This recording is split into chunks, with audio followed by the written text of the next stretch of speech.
युञ्जन्नेवं सदात्मानं योगी विगतकल्मषः सुखेन ब्रह्म संपर्शम् అత్యంతం సుఖమశ్నుతే.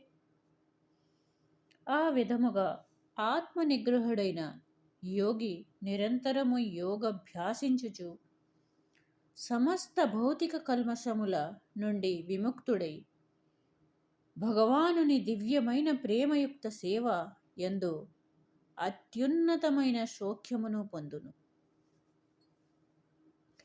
ఆత్మానుభూతి అనగా భగవానినితో తనకు గల సంబంధమును ఎరుగ గలుగటయే.